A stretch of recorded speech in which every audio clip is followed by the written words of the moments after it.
What's up, everyone, and welcome to the Mint City Soccer Show. I'm one of your hosts, David Gussler, and I am here riding solo. So strap in, buckle up, because it's going to be a little bit of a bumpy ride tonight. So sorry for being solo, but we got a quick show tonight. We've had a lot of stuff happen for Charlotte FC, and we just felt like we needed to make sure we put something out for you. So bear with me. We'll kind of recap the last two games here for a few minutes, and then we'll answer some fan Q&As a little bit here in the back half of this episode. So, thanks. Shout out to all those members of our Discord. Quick plug, because a lot of those questions come from that. But let's dive into the last, 5 days or so that we've seen for Charlotte FC, because it's been a little bit of a highs and lows at times for the club, right? So let's start with this most recent regular season match against the Columbus Crew. And looking at the roster for this game, Charlotte had some injuries heading into this game. MVP potential hopeful candidate Pep Biel was out for this game, so there was a lot of discussion about what is Dean going to do for the starting lineup in the midfield. And you kind of saw, I don't want to say like our best starting 11, but pretty much it was our normal starting 11, except with Nick Scardino starting at right back because of Nathan Burns' injury. And then you had Jabril Gianni starting at midfield with Pep Biel out, which means Ashley Westwood was kind of in that sixth position, double pivot, what have you. And Brant Bronico was playing that attacking mid against the Columbus Crew. And while Charlotte FC lost this game 4-2, I will say, reflecting back, that night it didn't feel great. But reflecting back at this game now, I would say that we played a lot better than what the paper looks like. I think the first half was a tale of mistakes a little bit for Charlotte FC. I'm not going to go minute by minute breakdown from this game, but really Columbus capitalized on mistakes that were a little uncommon for Charlotte, especially under the Dean Smith era. This game started kind of in a way that reminded me of the Christian Lattanzio era a little bit, where there was just some mistakes. Team went up early, and kudos to the team, because they definitely did not quit in this space. They continued to play and push forward in this space. They could have easily just shut down and not push forward in the first half based off of how the score went. You had Christian Kalina take a Serminti to the face and really almost knocked him out, it felt like. And it seemed like he was a little off after that happened. Hopefully everything's okay from that point of view. But Kalina made an uncharacteristic, mistake trying to clear a ball, came up well short. Columbus capitalized in transition and was able to get a goal early on in the 25th minute. Right before the end of the first half, you had Leo Labata try to take on a header, try to clear a ball in the box, sideswiped it by his hand and created a PK for Columbus to go up 2-0 early on in the 39th minute. And they really definitely had, momentum throughout that first half. But, Charlotte didn't give up. You had a nice link-up play right before the first half where you had, Wilfred Zaha passed Patrick Agyemang. Agyemang did kind of this backward, I don't want to say heel pass, but heel flick, whatever you want to call it. And Brant Bronico made a great run into the box, created a chance, got fouled, and Charlotte won a PK. And Wilfred Zaha was able to kind of close the deal and get that game within a 2-1 stretch, with Charlotte having momentum going into the second half. And, second half definitely still had some highs and lows. Columbus went up and got a third goal there at the 51st minute early on. And then Charlotte was able to battle back, make it 3-2. But unfortunately, Columbus was able to power through that for that second half and get one more goal off of Tim Ream, kind of, I don't want to say spacing out a little bit, but he did not look very well in that second half. Could be gas, whatever it was. But Russell Rowe was able to kind of capitalize on the sleeping there a little bit and get a header into the goal and make it 4-2. So on paper, it didn't look great, but I will say that Charlotte played better than what was on paper. If it wasn't for a Lilo Bata handball, if it wasn't for a Christian Kalina poor clear in that first half, I think Charlotte would have been a lot better and had more chances and momentum heading into that game, especially going into the second half. So, I don't think the sky is falling or anything from that perspective, but obviously it hurts Charlotte a little bit if you're looking at the table after this game. Charlotte on paper looks fine on the table. They're sitting in fifth, but there's really not much separating the difference between second all the way down to ninth. Second place is tied right now with Philadelphia Union, FC Cincinnati at 22 points each. Inter Miami's at the 21 points in fourth. And then Charlotte's in fifth with 19 points. But the problem potentially can come in is that we've got a very long road game stretch going into May. And Charlotte plays Nashville this weekend, who is right behind Charlotte in sixth place at 17 points. And then we continue to keep going on, right? So, not to go into the preview episode because I know we saved that for soccer and coffee, but Charlotte has got to get some points on the road this weekend because we can very easily drop potentially to even eighth place depending on how results go into this weekend, right? Nashville can jump Charlotte with a win. New York City FC plays Montreal, who is just not very good at all this weekend, and Orlando plays the Revs, right? And so Orlando could potentially lose to New England, which means New England could be tied with us, or if Orlando beats New England and we get 0 points, they can jump us. So we could drop all the way down to eighth place this weekend if we don't get points on the road. So it's that important that we capitalize after the past two games of dropping 0 points against New England and Columbus Crew. But don't want to dwell too much on the past because, the exciting thing that happened last night, unless you were living under a rock, was that Charlotte took on North Carolina FC for their very first official competitive match against that club, but also the very first match for Charlotte FC in the U.S. Open Cup in 2025 after taking a quote-unquote year break, which I don't want to talk about with MLS's decision last year. But hopefully you weren't bringing a new friend, someone that hasn't watched soccer for very long, because the first half and second half did not have a very high-scoring affair. Now, there was plenty of chances. North Carolina had some chances. Charlotte had some chances as well. But really, the game was 0-0 heading into extra time. Charlotte kind of put, I don't want to say their B squad, but more depth pieces, which is really what the Open Cup is there for MLS teams, especially early on in these early matches. Charlotte's in the Clint Dempsey group, which consists of DC United, Charlotte FC, NCFC, Charleston Battery, and Open Cup prioritizes these I don't want to say smaller clubs, but USL clubs or other teams as being home field advantage first, just to kind of give them a little bit of a starting edge. So Charlotte had to travel to Cary to play North Carolina FC. And then you had, some rotational starters and depth pieces starting for Charlotte. You had Toklamati up top starting for Pat. You had Tavares kind of playing this, cam type role for the club. You had Tiger Smalls on the wing playing where Wilfred Zaha usually plays. Corin Vargas starting for where Leo Labata starts. And then our midfield, you kind of saw, Jabril Diani, who's played pretty significant minutes the past few matches, and Eric Williamson start, who has proven to be an MLS starter previously in his stints at Portland, right? The biggest thing that you kind of saw was in the defensive line, right? So Nick Scardina started again for the club. He's been playing for the injured Nathan Byrne. Bill Tuiluma, who has been out for a little while, has not made a premiere or start for the club in quite a little while, but wore the captain's band, was the tenured MLS player starting on this roster for Charlotte FC. Andrew Privet, who is obviously in our starting 11, starting next to him. And then you had Charlotte's newest signing, or quote unquote trade, Jaquil Marshall-Ruddy, starting at left back, right? So and then in goal, you didn't have Christian Kalina. You had David Bingham, right? So a little bit of some depth pieces starting for Charlotte FC, and they played some significant minutes. Subs did not come until very late into this game for Dean Smith and really the club, right? You had Patrick Agyemang, Lee Labata, Brant Bronico, Petrovic come in later in this game, and all of those subs made an impact for the club in a good way heading into this game. Like I said earlier, 0-0 was heading into extra time.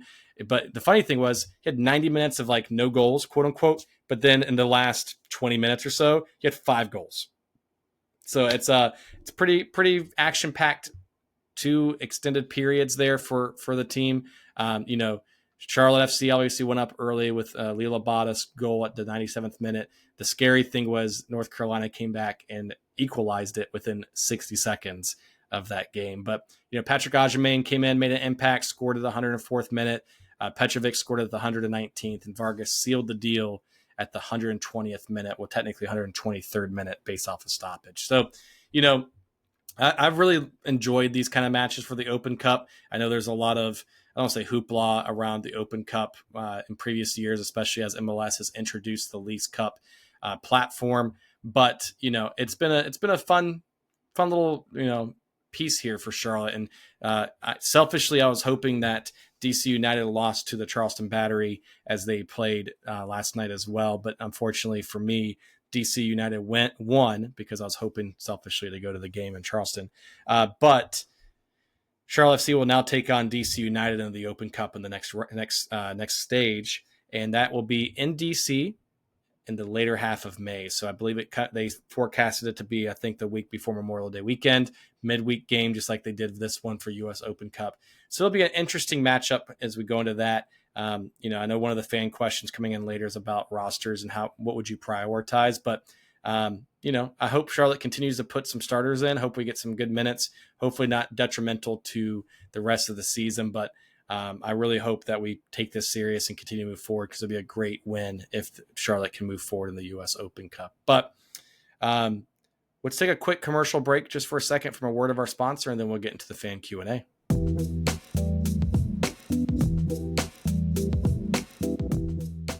Oh, everyone, you know what that music is. That means it's time for a word from our wonderful sponsor, Manscaped. So attention to all of the proud, the bold, and the beautifully bald folks out there.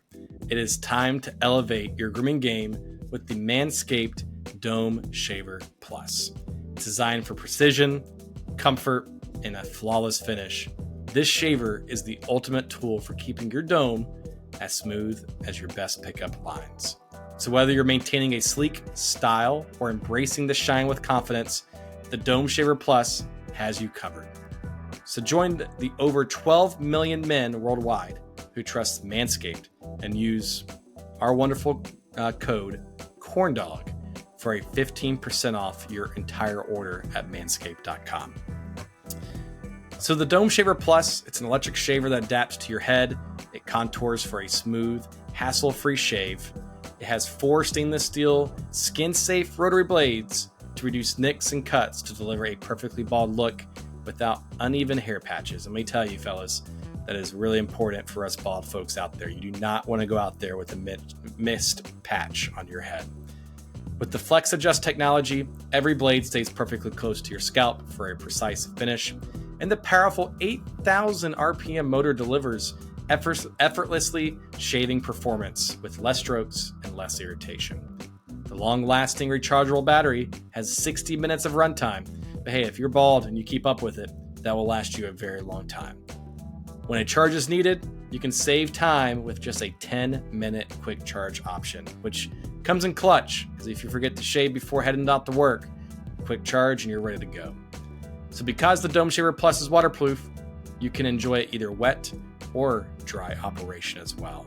So get the Dome Shaver Plus today and experience a shave that is as smooth as you deserve. So get 15% off your entire order with the code CORNDOG at manscaped.com. Once again, that's 15% off with our code CORNDOG at manscaped.com.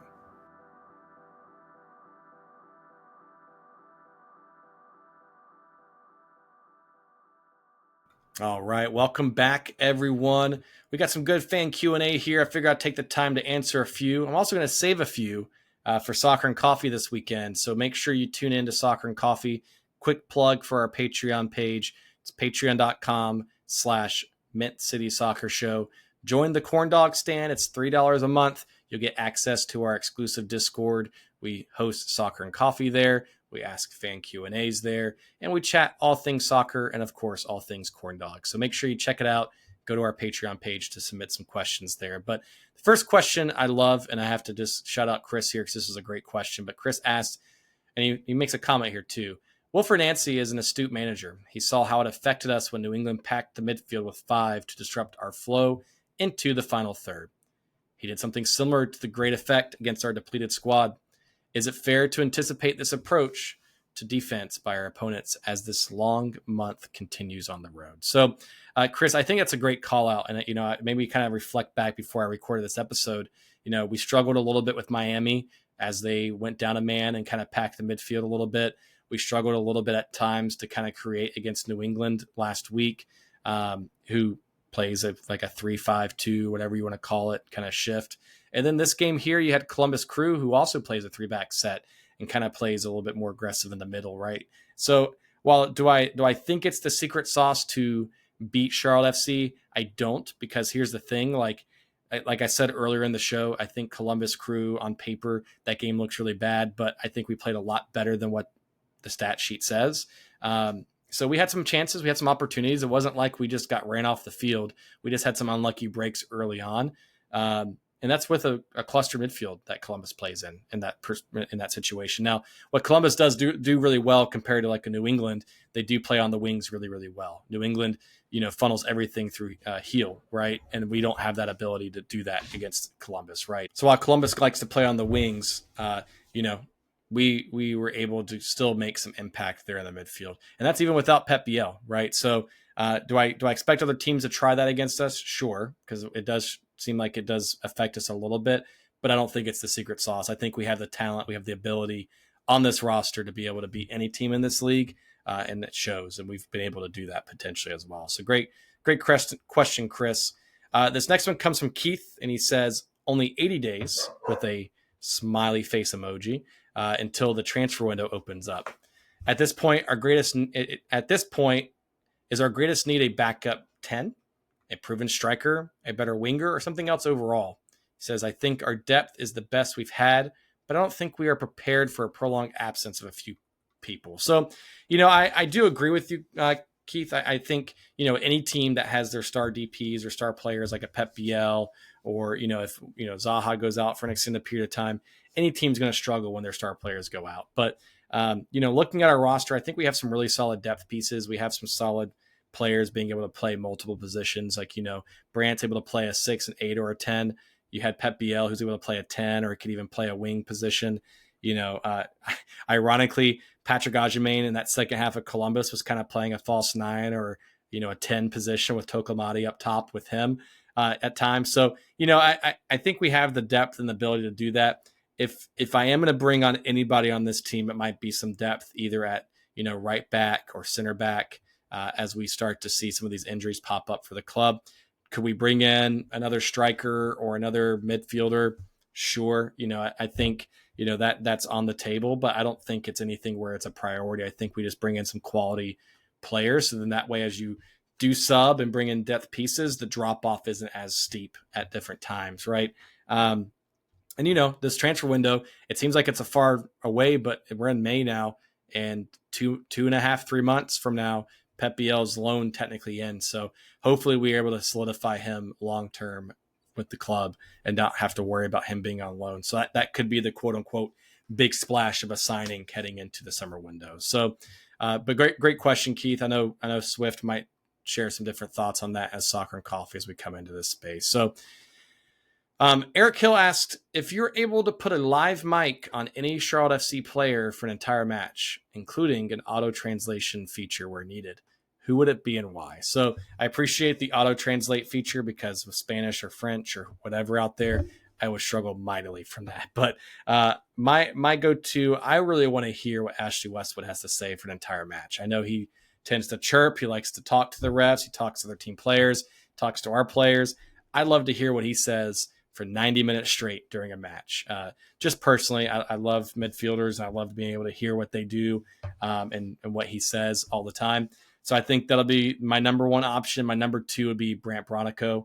I think Brandt's always just fun to listen to. I know he likes to chirp and mouth a little bit at times too, especially after that dive job he did against New England. I'd love to see and hear what he was saying before and after that happened. So great question, Eric. I know I'm going to ask Swift that question during Soccer and Coffee, so be sure you tune in from that perspective. So Jeremy asked the question, similar to the midfield conversation earlier, who in your mind are the understudies and depth chart for our squad in the future?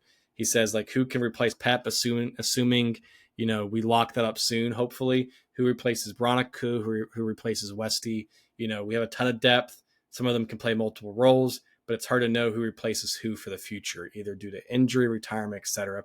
So, that's a good call out, Jeremy. I think, personally speaking, I keep mentioning him earlier, but Petrovic is someone I think the team values, that he's on a U22 designated deal. So obviously the team sees value in him. He's still young, hasn't played very many minutes, at least officially, or started for the club very much lately. But I think he's someone that could potentially play an 8 or a 6 or a pivot role. I think he's got to figure out what his position is in the league. At times he was playing a 10 for us at different coaches, different times. But, I think he's kind of the quote unquote heir apparent to replace, Westy or somebody else if they do tend to leave or retire from that perspective. Hopefully we don't have to worry about replacing Pep Biel anytime soon, because I think he's a very, very, very, very solid starter for this team in the league. So hopefully we don't have to worry about that. But I know his second question is the same thing for the backfield, right? Who replaces Malanda if he gets sold? Who replaces Privet? Obviously, Ream and Tualuma are the current coverage, but do we have anyone that stands in the pipeline? So, I think we're starting to see the future a little bit with, Nick Scardina with Nathan Byrne out. I don't think Nathan Byrne is going to be out, for an extended period of time. I'm hopefully not, like, from a career perspective, because he's been very, very solid for Charlotte FC. But Nick's obviously got the ability here and is showing some flashes to continue to develop and be a really great piece for the club. That doesn't mean that Charlotte doesn't bring somebody else in the future potentially, but I think Nick's done very, very well from that perspective. You've obviously got, Marshall Ruddy, who's on a loan deal, but he's only 20 something years old. I think he showed some great flashes against North Carolina and even Columbus coming in as a sub. So, hopefully and selfishly, I hope we can convert that into a purchase and have some good solid depth pieces there from that point of view. Privet, I don't think we have to worry about any long-term, but the question is going to be who replaces Ream, who replaces Malanda. Malanda is going to be for the good reason. I think he eventually gets sold. Ream is not getting any younger. I love Ream, but he's, 37 years old, I believe. 37 years old. So it's not like he's getting any younger. So we got to figure out what that future piece looks like there long-term. One player I want to highlight, just to kind of give a quick shout out, is Jack Neely.